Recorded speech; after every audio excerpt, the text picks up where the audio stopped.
So it turns out being a gamer can help you recover from a traumatic brain injury.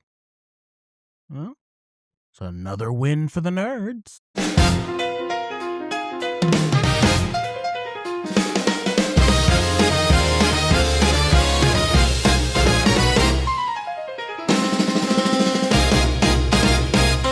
Well, hey there, Indy, turn your dial. Dapper Don's here to make you smile with a co-host sharp and riff so true. We've got the laughs, the rants, the view. What's going on? Oh, what's the word? Indy's the city where we'll be heard. From Monument Circle to Broad Ripple on. What's going on with Dapper Don?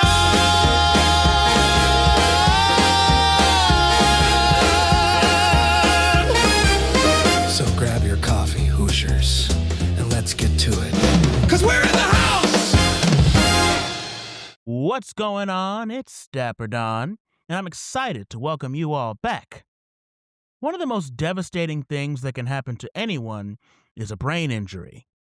Our brains are already very fragile.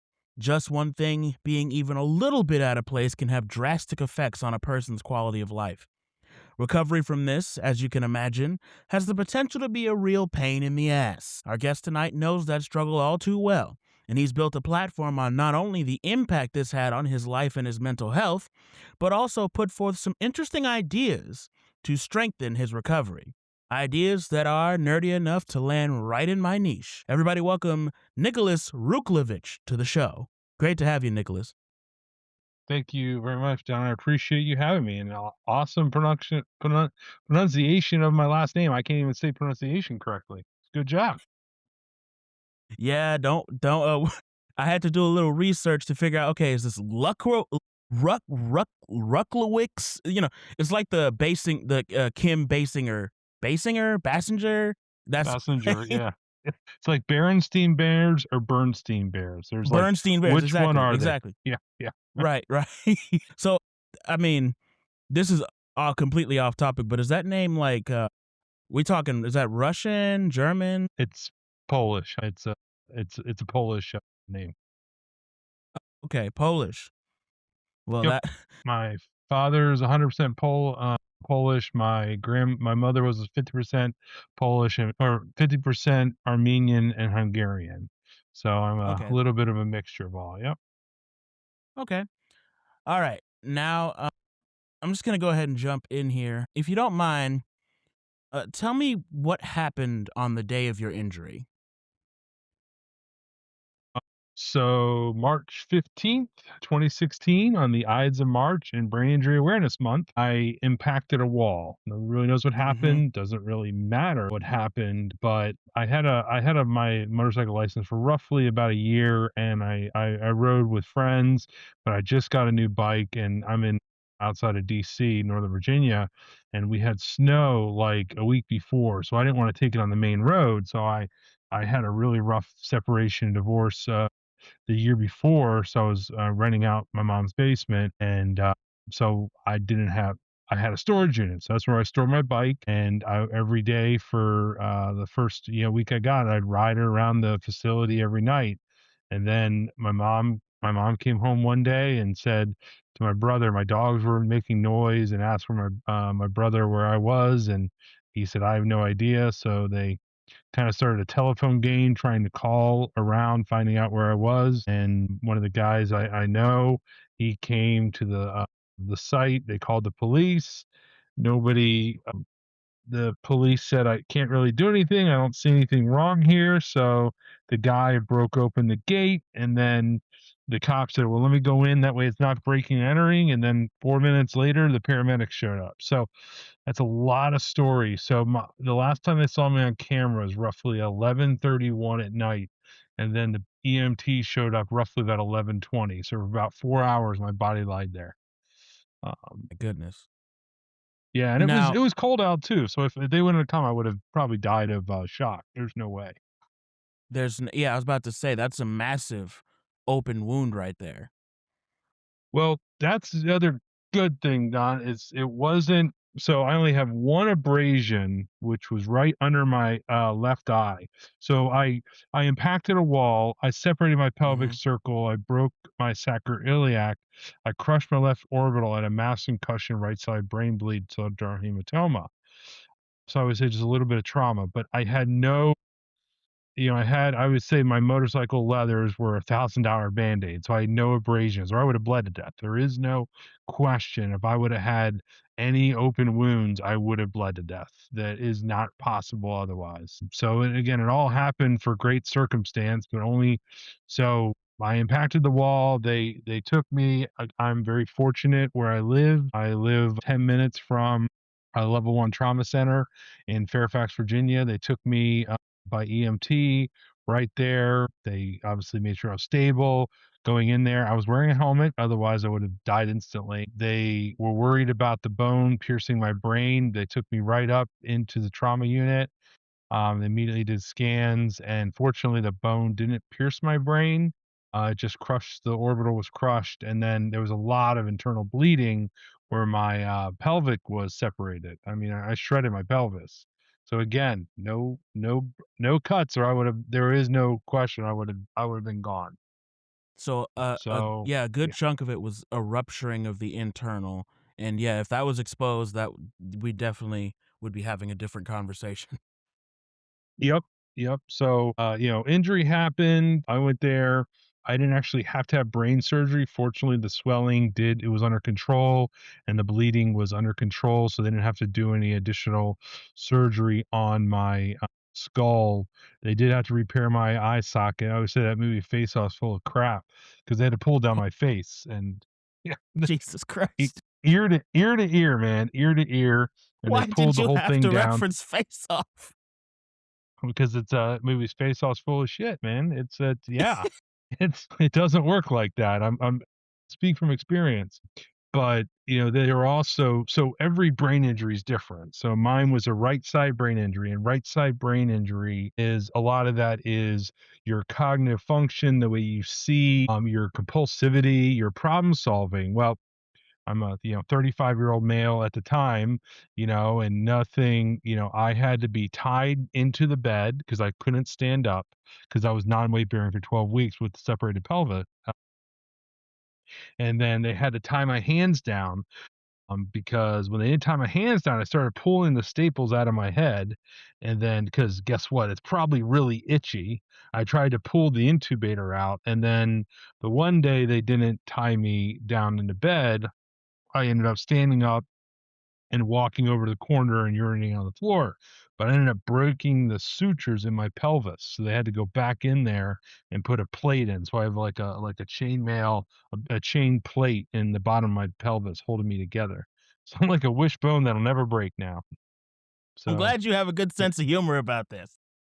Oh man, it's trauma is a good way. I mean, people say you're really dark, but it's how we kind of, many people go through it in different ways, and how they navigate. And humor is a very healthy way actually of navigating through experiences. So in my trauma, I was again, every injury is different. I wasn't aware of anything, but although I was never in a coma, I wasn't cognizant. So my family would come in and I would recognize them, and I would respond like basic commands, like we're going to go to dinner, to get me to eat and stuff like that. But they're um I'm not aware of anything going on. My girlfriend would play my heavy metal music station, and it was funny because like the nurses would come in like, "What the hell is this?" Because she'd be playing this gothic metal station, and you could literally see my blood pressure lower when music was playing, and it was definitely a really big part of my healing, and a lot of the journey as I went on later on. Meeting bands and shit like that was from my injury. So I've taken this platform. I digress. So then I woke up roughly 12 days later, where I became cognizant, and then went to a rehabilitation hospital where I had to relearn how to do everything. I mean, I couldn't see. I saw two of everything. I had to relearn how to use my eyes. I had to relearn how to use my left hand. I was non-weight bearing, but I still had to, yeah, move my lower appendages. I had to learn how to blink again. I literally had to learn how to control my eyelids again. Like I mean, again, you pull your face down, your nerves work very differently. So I had to like scrunch my eyebrows and just try to get Oh my my to look goodness. up to start learning how to control my eye again. But I had to, like I said, I had to relearn how to, focus my eyes together and calm down was a really hard thing. Like I remember going into, they have most people know what like most people know what physical therapy is. And other things, I did physical therapy, occupational therapy, and speech therapy. So physical therapy is obviously teaching me how to, use my body again and trying to do whatever's safe for me. Occupational therapy is regaining independence, cleaning yourself, eating, whatever. Again, it's being independent. And speech therapy was trying to learn on what was going on, behind the eyes. And I was very difficult for me because I felt like I was being treated like a child. Like, we had Hmm. to do, like, worksheets, so I was like, "This is stupid, I would never do this," and I needed to realize that certain things might be going on. I needed to really accept that there was more of this than really was there, and, Right. so, yeah, I was in there roughly for about 2 weeks and a few days in the rehabilitation hospital, and then I was discharged on April 15th, 2016 to home. And then it was definitely a long recovery, still going to therapies and physical therapy, occupational speech therapy, and outpatient, relearning it all and trying to, when I relearned, I would try to, part of me wanted to go back to work. Like, I just want to go back to work. I do construction management for a living, project management, technical stuff. So it was like, I'll figure it out. But I But realized I you can't really go back needed to to, you. Whoo! You can't go back well, to that. That's Well, not I need not yet. Yes, it not was yet. definitely a learning experience to figure out where I was, but, I realized that most important thing I needed to do now was heal, because that was my full-time job, and I needed to kinda look at it. So every single thing I would do, I would act like it was a way to get rehab. Uh, so example, I would say, when you're able to walk, so I remember, I guess it was July of that year, July 15th, I was able to quote unquote walk. And she said, you're not going to be on a cane, you'll be in a walker. And I was like, yeah, right. I'm going to walk her right out of here. And I'll tell you, those are the hardest 12 steps I ever took. But, I tell people, I was like, but, go to a grocery store when you can do that, there's walkers in front of you. They're called carts. And that's what I used to like get around. I would do exercise in the grocery store just by taking a cart and going up and down the aisles because it helped keep my hips stuff. And then, we'll Right. talk about gaming as we get in more. I mean, my nerd street cred was really high before my now, especially, but I did a lot of nerdy games, but I played a lot of tabletop role playing games, Pathfinder, which is D&D's biggest competitor. But I played a lot of that, and for me, I use that actually as part of my recovery. So the first time I went into one of the stores, like, again, I was in a wheelchair, the lights, the sound, it was very overwhelming. But I only moved like the pieces with my left hand because I had to relearn how to use my dexterity. And one thing with right side injury is the a difficulty going between analytical and creative thought. But what is more practice than a game that one day is going statistics and one day is going, fantasy, back and forth? So I really utilized every single thing I could to make it an opportunity to learn more. I think you might have seen, no photos really exist to me after my trauma. My family got rid of them because it was too horrific for them. Only one picture exists of me holding a comic book, and it was Thor. It was Jane Foster as Thor on the cover, and that's when Love and Thunder. Jane Foster has cancer. She picks up a hammer, and she's done. But I actually met the writer 3 years later, Jason Aaron, at a convention, and I showed him the picture, and I told him, I said, "How amazing is this that you you know, I could have been stuck in my own mind, but yet I could pick up a hammer and do it." And he was just in awe.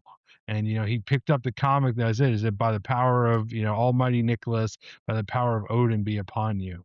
So I was really able to take all these, my nerd cred I had and all these little love of all these different things in my life to help me move forward. And that was what's important. Like, before my trauma I mean, before my trauma, I had a really rough separation. And when I was separated, I was sad. It was hard. And I didn't want to stay at home playing, video games. Well, I always joke, I'm a World of Warcraft survivor. I got my, 12-year chip. I haven't played that in forever, but, I didn't want to go home and play video games. So I pushed myself to go out. And that's where I would go out to these stores and meet these people playing these, role playing games, Pathfinder, D&D, etc. I would push myself to go out to not be stuck. And that Right. is what really helped me in my early days of healing, of having that goal to do it. And it was also cool because people I only knew for less than a year, I mean, hell, some of those people visited me in the hospital and checked in on me and everything else. And that's pretty powerful when you can have something that happened and such a big propelling forward in your healing. No, I get you. I get you. And, it was very this is a very interesting story because what it really is just like the story of a man having to start over. And I just have to ask, what was the scariest part kind of early on when you realized that you'd kind of have to go back and like kind of start back over? I was terrified. So I was afraid I would never be able to problem solve again.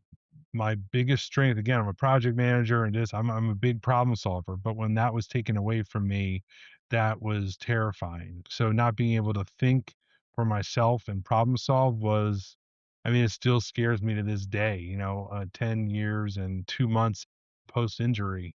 Uh, it still haunts me when I couldn't do anything for those 12 days. That's why I always say that's why I do so much, trying to make up for the 12 days I lost. Right. Right. And I know that those 12 days felt like just an eternity because there was just so much unknown. Yeah, And I if you remember have you remember I'm sorry, remember the show? You ever, seen the show Never Ending Story?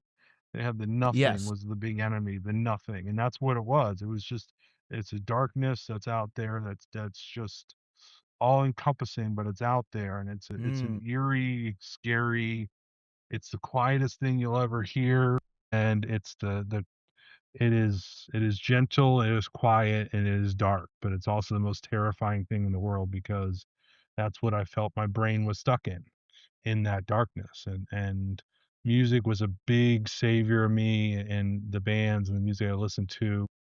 People wrote about a lot of stuff that was hard for them, and I used that again with comics and other stuff to help me pull myself out of that darkness. I would say Trip to Darkness from one of my bands. It's trying to re re-engage with yourself. right, right. And I do wanna talk about because there's something you said earlier that really caught my attention was the fact that people think of the physical recovery process when they think of recovering from a traumatic brain injury, but they don't think about the mental component too, and there's obviously that. So, I mean, tell me, did you feel like the same person after the injury as before, or was there, like, a process that changed you? That's a hard question. Same person. Wow. All right. So, yeah, before my trauma, like I said, I had a really rough separation, and I was seeing a therapist. Back in 2010, I was like, "How do I Mhm. help my partner out with something they're going through?" And then I found out how to help myself. So I used a lot of therapy to it, and then my trauma happens, and then I don't know what end is up, and I had to relearn everything, and then I'm scared and get out from the hospital and I go that following week, I guess you know, April 20th, whenever the hell it was, I went to see my therapist and I'm in a wheelchair. my girlfriend is pushing me there, in the wheelchair, and I'm talking to her, and I mean, it's scary. And then 2 days later, she has a heart attack and can't see me anymore.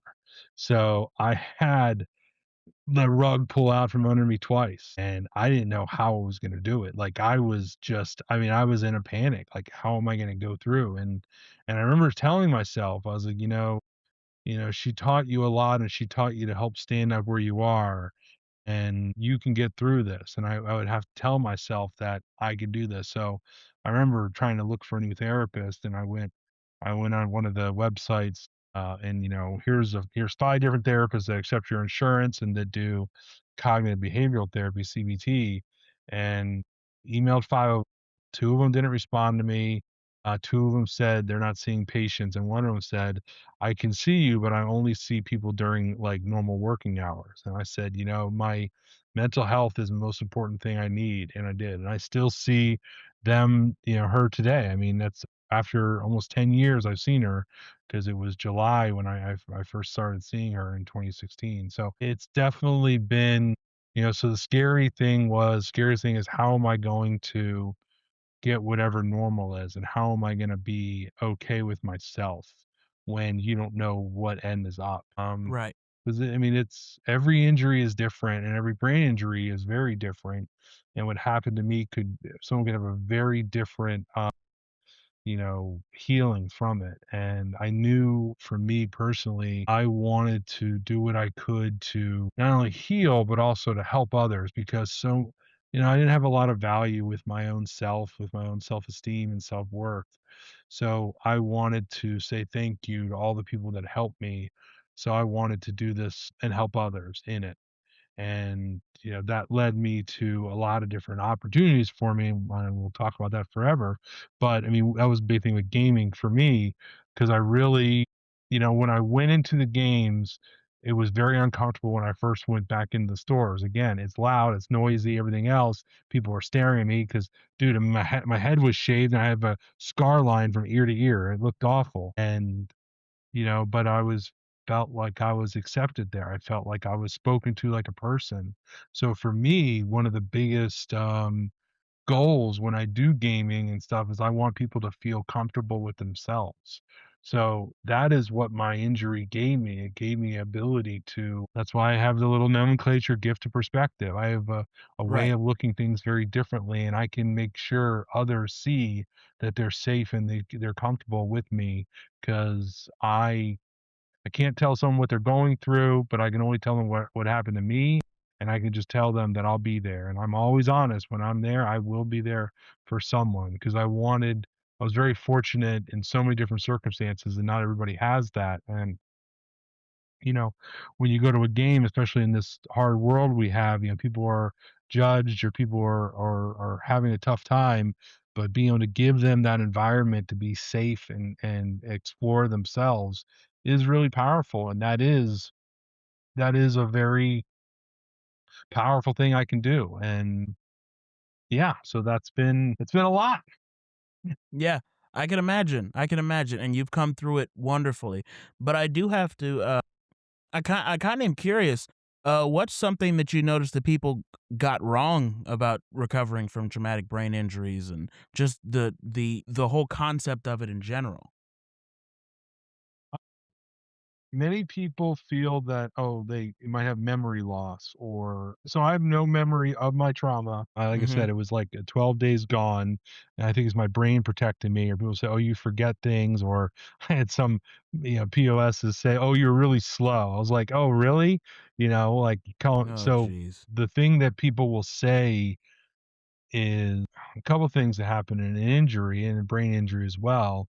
Uh, People will say, "Oh, you weren't," they don't they think you're not intelligent, or they talk to you like you're a child. I mean, that's one of the hardest things. And I met a lot of great people that were other people that were survivors. And another person who I care about, which was actually at my wedding, had a brain injury in 82. I mean, so that's, what's that, 42 years from her injury. And they, have a hard time speaking, but they can speak fine. It just it takes a lot of extra effort for them to speak, but people have discounted them as being mentally handicapped. And that is so hurtful. Like, so I make sure that after my injury, I know what it would feel like when someone would talk down to me or talk to someone else, even though I was in the room, taught like I couldn't understand. That was very humiliating. And Yeah. so I know for sure that that's one thing that I think people don't understand is they assume that you might not be able to take care of yourself, so they'll talk to someone else Hmm. versus trying to make sure they just talk to us and just make sure we're paying attention and say, like I always say, look at them in the eye. If you look in the eye and show them respect you would want in the room, then that is what you need to know.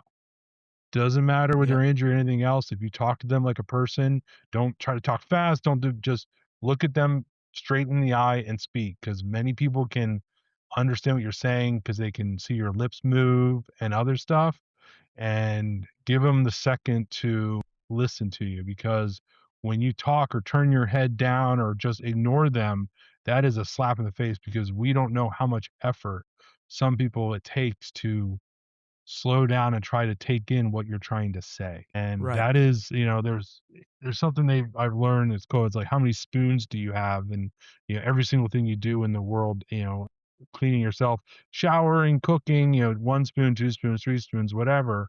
Well, at the end of the day, you're gonna be out of spoons. So what does it take to do? And certain activities that were quote unquote easy before, such as having a conversation with someone could just have no nonchalant, but it could take me a lot of effort to try to concentrate after my injury. So it did teach me how to learn to slow down and look at people as people and that's one of the greatest gifts I've had is the ability to see people very differently. Yes. And, that's just something, I mean, in general with mental health and even with injuries that you got to take into consideration is the fact that even though that person is injured, even though that person is going through a lot, they're still a person. And I think in the daily hustle and bustle of life, people so often forget that, I mean, everybody has nights where they just sit there and they just think and they they just break down, like, everybody does that. Everybody has days where they don't wanna go into work. It's like, these are still people. You were going to work, you were doing your thing before, and you'll continue to do your thing after. You haven't suddenly become a four-year-old? Yeah. So It's tough. I mean, because not everybody, again, everybody's healing's different, but right. recovery is very similar in it. And so trauma recovery, and again, trauma is the number one cause of death between 1 and 45 in America.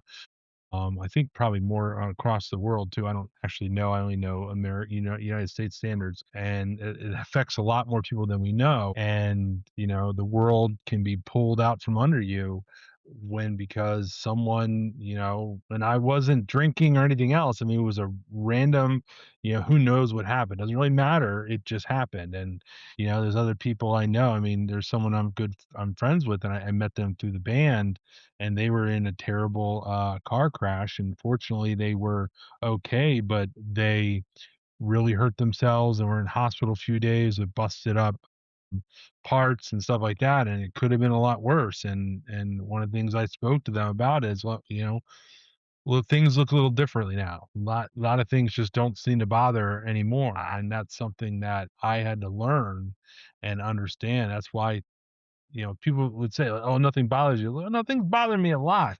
I just don't let Mhm. them bother me because I've been through some of the worst that I could ever imagine. And again, I'm not through as bad as many other people I've seen. And it's funny because I'll see someone who there was a person who I knew, and he unfortunately they passed, but had a spinal cord injury like 25 years ago. I'm paralyzed, and when I was, speaking my story, they were like, "Oh my gosh, I can't believe that happened. I could never imagine it." And I was like, "Dude, you can't move. You're in a wheelchair. Like, how do you say?" And I realized, through my experience that, that what they went through is most traumatic thing they went through, and but they got through it. They could never imagine what the person next to them would have done. And it's because we survived it. And as a survivor, you are able to kind of put it behind you and see, but you don't want to take anybody else's stuff because, oh my gosh, how did you do that? Because we were able to walk through our journey. I can never imagine putting something else on my shelf. Gotcha. Gotcha. Well, folks, that was pretty heavy stuff so far. So I do want to just decompress with a little groove break. When we come back, I do want to talk about how gaming and tabletop games and RPGs and things helped Nicholas's recovery. I feel like that's going to be a very interesting discussion that you're not going to want to miss. You're watching What's Going On with Dapper Don. Stay tuned.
You're tuned in to What's Going On with Dapper Don.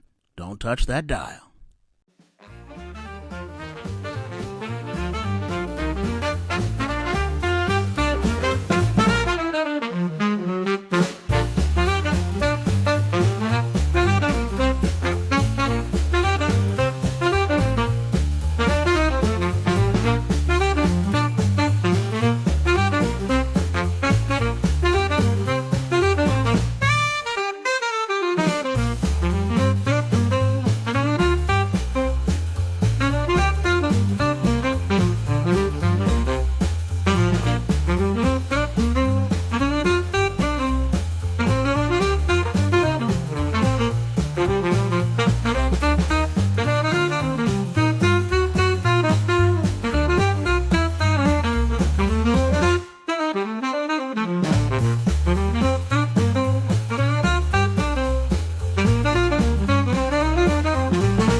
And we're back. For those of you just tuning in, we just got through talking not only about the physical impacts of our guest Nicholas' traumatic brain injury, but the mental impacts as well.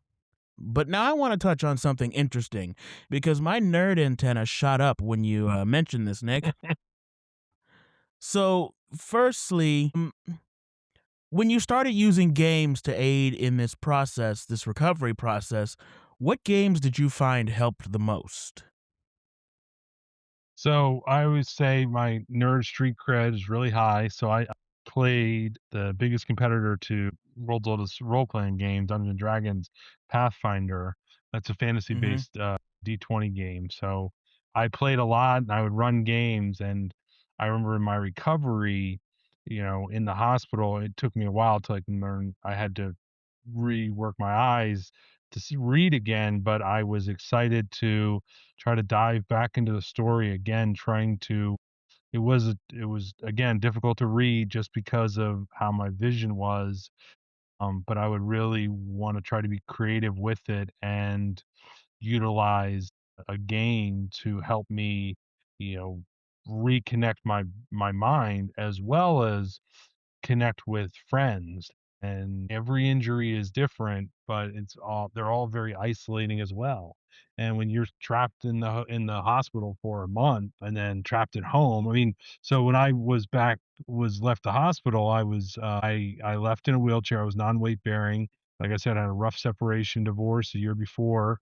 So I was in my mother's basement. We had to take the handles off the wheelchair wheels to get it to the sliding glass door. We had to buy a wheelchair ramp. My girlfriend had to take me down the little grassy hill out back, and I had to buy a wonderful drop down commode. I had no space in my living room or anything, so that's where I was. So it was a very, very humiliating and humbling area. So the games, I would be in bed, I couldn't move, and I would be trying to read the books or trying to think of things I can do and try to be creative with something. And again, Pathfinder 1 was Math Finder, so a lot of analytical stuff too. So you had numbers, you had abilities, and then you had your creative things. So that Right. was, engaging the problem solving aspect of it. It was engaging yourself to try to get out of your comfort zone, speaking to others and grow. So yeah. I mean, that's an amazing it's amazing that, role-playing games can do that. I mean, it's just amazing. But I wanna know what about those games, role playing or even video games in particular, kinda helped you? Was it the fact that you were, at least for that particular point in time, not feeling the isolation? Or was it more of the practical aspects like the memory, reaction timing, and emotional escape? No, I mean you I think you hit let's just say all the above. It was the social, it was pushing myself to be amongst others and to get in a social world and to again to talk to others because when you're in this recovery, there's the injuries, whatever, everything is very difficult and it is easy just to feel sorry for yourself. I never said why me, I would say why not me, Mhm. but that is very common to do it. So I wanted to, again, before my separation I had the same thing. After my separation I didn't want to be at home and just being depressed playing a game over and over again. Not that it's anything wrong playing games. I mean, I probably piss away too much time on like Marvel Rivals and crap now, but it doesn't it's not a but I like the social engagement with others and going to meet people and going to a store and other environments again is ability to get out of your normal space. And again, you mean not that I would, having to get ready, having to get dressed, having to get changed, everything else. I mean, that's a lot of work too when I had to get out of the house because I didn't have access to any of that stuff. I mean, hell, I had to, and there's public, rec centers and stuff was where I could take a shower, that or the hospital, because I had no access to any other bathrooms. So it was a lot of work to get out of the house. So I did that and I made sure when I went to something like the game store, it was a big experience for me and it was again it was a lot to do and it took a lot out of me for it, but it also gave me a lot of opportunity to try to feel comfortable with myself. And I was always an unbashful person. I had a big personality, blah, blah, blah. But it was very easy to feel small. It was very easy before my injury to feel like you're not. I always said the biggest lie I told myself before my trauma was I was invisible. It's 100% not true. So many people saw me. So, but going to the games and gaming allowed me to be seen by others, and also therefore now have others feel seen too in what they're going through. Gotcha, gotcha. And I definitely think that. Well, firstly, I just want to start off by saying I'm surprised Marvel Rivals wanted still made you want to be around people. I usually have the opposite effect when I log on and play that game, but I don't play it with any voices because I don't want to hear them talk. So I just do quick play because that's a terrible toxic environment. 100%. I agree with you. So I just don't do it. And I'm just like, yep. my problem is I'll contribute if I hear somebody trash talking. Who the fuck you think you talking to, T'Challa? You Yeah. know, I can't do it. It's like you want to I, talk. I enjoy my That's sanity much more by just putting on mute and laughing, or I'll jump my friends on Discord and just enjoy it. But like, he'll do game chat. I'm like, nope, not interested at all. Like, that's fine if I'm not nope. good. I'm not interested in hearing. So, and again, it's something that's also helped me a lot in the gaming. So, Paizo is the company that creates Pathfinder and Starfinder. They are a very big, welcoming company. They're very LGBTQ friendly. Mhm. There's, people of all ethnicities. I mean, they actually have a lot of writers when they do different stuff, and they do a lot of like, there's right now is Pacific and Native Heritage Month, and they had spotlights on all the different writers of it. So they're very aware of their surroundings and the people that are helping play the game and enjoy it. So I do what I can with people like that and enjoy myself. Like, I'm going to be going to Gen Con in August again. And that's great because I can play people with people around. I can run games for people around the world. And it's a really neat environment to, again, people are coming together for one thing, for a game. It's to enjoy themselves. And that's something that is very powerful that, video games are great, but they don't necessarily always have that. And when I can step out and go to a store, help bring a game together. I mean, it's pretty cool. So with the gaming, I started, Paizo has a thing called Pathfinder and Starfinder Society. So I started volunteering with them, and now, like, I mean, like I said, my nerd street cred's pretty high. I'm the venture captain in Northern Virginia, Washington D.C. So I help run games up and down the East Coast. I'm at PAX Unplugged with Paizo. I run games there. I go to Gen Con, MagFest, all the conventions in the East Coast. I am probably involved in it somehow to help run games. And it's not just about games; it's about giving someone the experience to feel good about themselves and to enjoy where they are. And that's Yep. a big deal. That's a really big deal to do. Yep. Yes, absolutely. And I just appreciate the fact that you are taking part in that process because people look down on nerd stuff. They look down on gaming. They look down on any of that, and they just say, "Waste of time. Not gonna do it. I don't get into it much."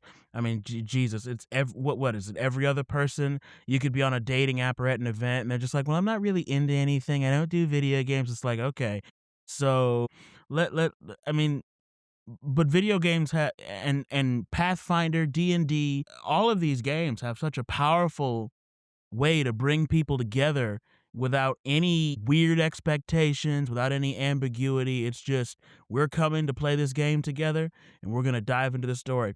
You can start you can get to know people, especially in a D&D type game, very quickly based on Yes. character. Yeah, and you could say, "Okay, this is not the person I wanna be around because you're a miserable person." One of the things I try Yes. to tell people, the biggest difference between the 2 systems, I mean, they're all a role-playing game, it's all fantasy based, but Pathfinder is very much a teamwork game, not an I work game.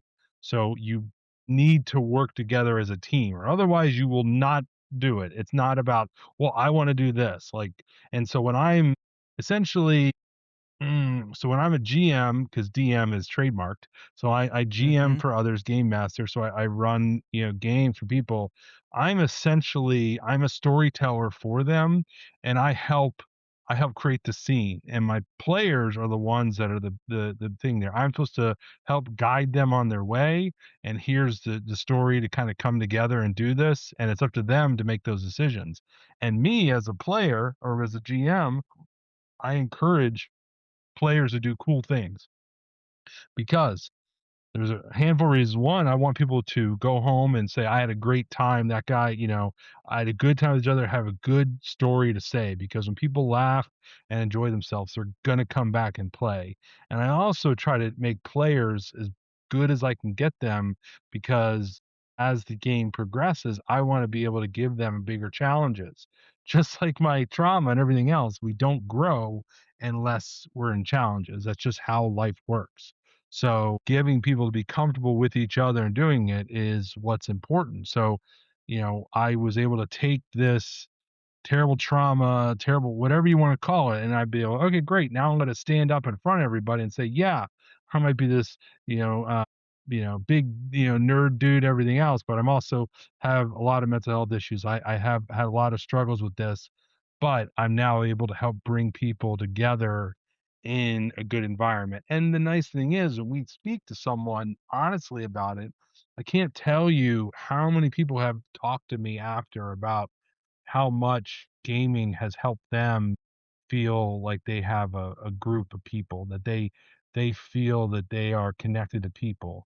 It's not just shallow. I mean, it is shallow. Sure, you're killing monsters or whatever else. That doesn't, but the difference is now all of a sudden it's you're together as a team, and men especially have a big problem with having like groups, like friend groups, because most of it's about drinking or anything, certain other things, and unfortunately we all know, and there's a lot of issues with it that I don't want to talk about feelings, oh, you're a wuss, this and that, and unfortunately, the ideations are very high and on men because they can't speak about it. Well, when you're in a gaming group, I mean, hell, what kind of nerdy crap can you do besides, playing an orc with a sword? So sure, who cares? Just have fun.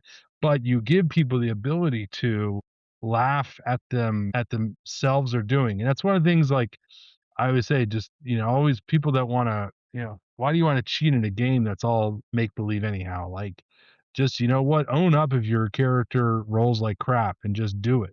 It's like I've owned up to a lot of my mistakes in life. And, when I laugh at them, when I'm in front of people, can't laugh at me because I'm the one that's doing it. So Yes. just enjoy the failures and the struggles of life because I promise it's not always going to get easier. So who cares if your character in a game decided to run face first into a fireball? Congratulations, but you can now at least give a cool story about it. Yep. And the beauty of it is, because I've seen so many stories and I've heard so many stories about people wanting to be the MVP of D&D, and I'm just like, I thought half the fun was like rolling a 2 when you were supposed to roll like a 15 to save and you just get absolutely obliterated by like level 1. I thought that was half the fun. I thought that was half the chaos. I didn't realize people people got ego problems over an imaginary game. Yeah, there's a meme I saw once, D&D. It's where your mother asks you if you won, and since the 80s. Are you winning, son?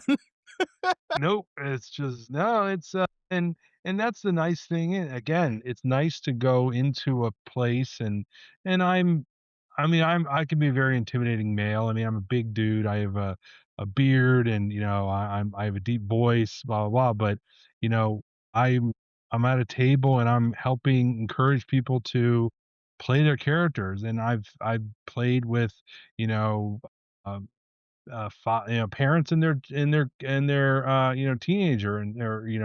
10-year-old 11-year-old at these cons, and it's great. It's giving a family a great experience, Yes. and that's something that is very powerful. And also when we can be, have people feel safe is other thing that is very important. I mean, there's some amazing GMs and players that I know who are, LGBTQ, and to give them a safe environment is great because, I just talk to them as a person, like you said earlier, like Well, you know what? If you call them by their name, you don't have to worry about calling them by anything else. Just call them their name.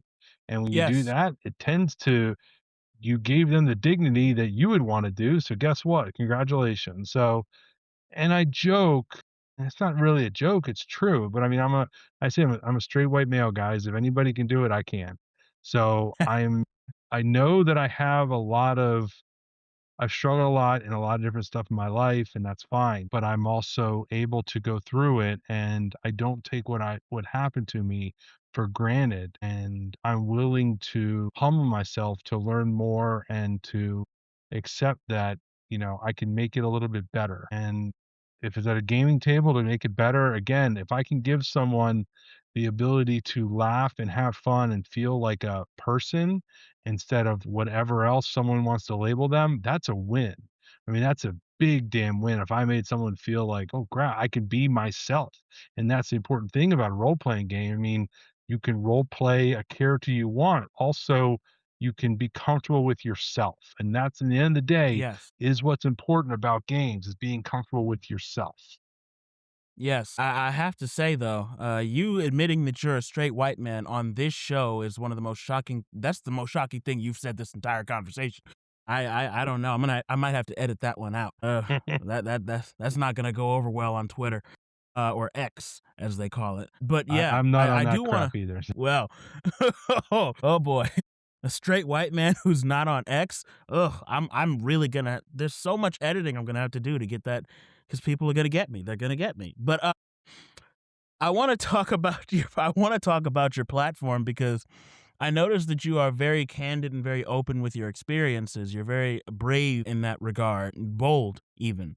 And I just want to know, was sharing your story at all frightening at first, or was it just something you felt like was inevitable for you?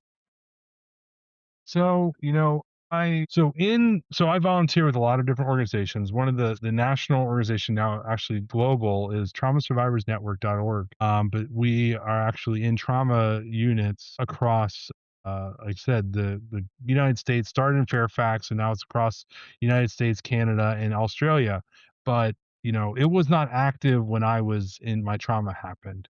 And that is a space where, people that have been touched by trauma can talk to a peer survivor. So another survivor can talk to them. Again, my injury is different, everything else, but someone else might get it. And it's also important for the family to see it too. But when I was taken to the rehabilitation hospital, I was only able to sit in a like in the peer mentoring group for about 5 minutes. I was in a lot of pain, which I now call being uncomfortable. Pain has too much power over us. But when I was there, I was hearing a person speak, and they said that they had a brain aneurysm and they were a math instructor, and they didn't know what numbers were anymore. And then now they had to relearn everything. And I was like, why the hell am I crying? Like, I just can't freaking relax. I can't calm down. I mean, there's no reason why I should do that. Like, that hearing that person speak for 5 minutes helped change my course of why I wanted to speak about my story. Again, I'm a big fat dude, whatever else. I'm a nerd. Sure. You can call me whatever you want, but you can't be brave unless you're vulnerable. And I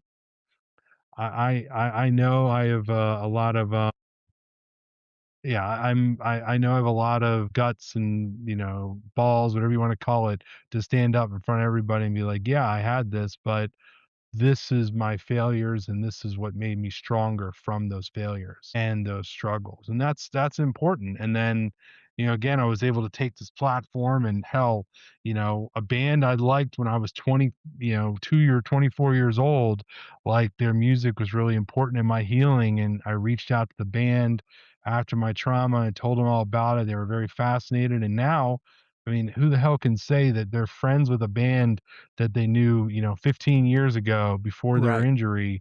You're friends with them. I mean, shit, now it's 20, it's crazy that I'm friends with them now because I had the guts to speak myself, talk about my story. And when I opened up to her and the group, I mean, it was amazing how many people reached out to me from around the globe about how trauma affected them and how much my story resonated with them. Again, not everybody has a brain injury and everything else, but they understand the idea of hopelessness. They understand the idea of being lost and surrounded in darkness. And if we come together and just kind and have fun, that's what really matters the most. Yes, and honestly, that is a very, very, I mean, that's the best platform that you could ever really put forth, is just the being able to become comfortable with who you are no matter what your circumstance is. I do have a final question though for you. If you could sit across from you at the beginning of your recovery, what would you say to him? I would say, hold on, hold on. Just I mean, someone asked me that before, like, he would just say, and I joked, I was like, don't wear a helmet. But I was like, I would just tell myself, hold on. And they would be terrified to see what I've gone through and what I've done. And I've lived more in the past, 10 years than many people done in 2 lifetimes. And I'm planning to keep going. So I'm always gonna remember to try to do the next right thing. And that's the hardest thing to do, is the next right one. But Yep. when you take that first step, the next step makes it a little bit easier.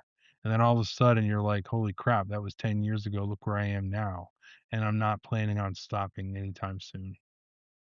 Where can they find you if they do want to learn more about your story, if they do want to hear more about you? So I have a pretty simple link tree, a gift of perspective.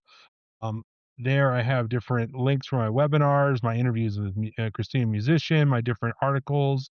Like Amelia Clark from Game of Thrones, she started a brain injury organization, and they featured me as a brain injury advocate. So I'm on there. The articles are there, as well as an email. Trying to help if people need help to talk to someone or help find some resources on my link tree. It has like find your local trauma survivors center, or try to find help. And that's the important thing, is just reaching out and be willing to accept the help and hear from others, because that's one thing I tell people: no matter how hard it is and how terrible the world is, there's always people that want to help you. And sometimes allowing yourself to just follow them instead of all the other BS shit that's out there is really powerful. And that's how we take power away from others, by just not giving them that ability. Just know, because if someone Yes. else wants to help me, it's fine that you don't. I have other people that I can't wait to connect to this person, because I want to help them. I don't really give a crap about this other person. So again, long story short, yeah, gift of perspective is kind of my handle and emails and stuff. But my goal is, I do this as a passion project. I mean, I say I give Cliff Notes version of, 16 years of therapy. But, my journey was a hard one, and I would never take one thing away, not one thing. I would take the fear my family might have felt, but I wouldn't take one thing away, because I'm here right now talking to you, Don, because of that. And Yes. if one thing changed, everything else could have been differently. So you know what? Screw it. There's worse shit in the world. I'll figure it out, and I'll do it together with anybody else. Absolutely. And with that, that's a great note to end the show on here. It was great having you on, Nicholas. I really appreciate your candidness and your being so willing to be open. I genuinely appreciate that. I appreciate your spirit about it, your humor about it, because I think that that's something that will definitely benefit a lot of people when they see that you're able to get through it and still be who you are. Thanks. I But mean, Don, I appreciate this so much. Thank you, and it means a lot having me on here, and thank you. yes, yes. But anywho, that is all for today's show, good people. If you like this episode, don't forget to like and subscribe. My socials and Nicholas's link tree will be linked in the description, as well as who helped put this episode together. Follow us everywhere so you don't miss a beat, and tune in next Sunday at 6:30 p.m. for an all new What's Going On with Dapper Don. You don't want to miss what I have in store. Peace out.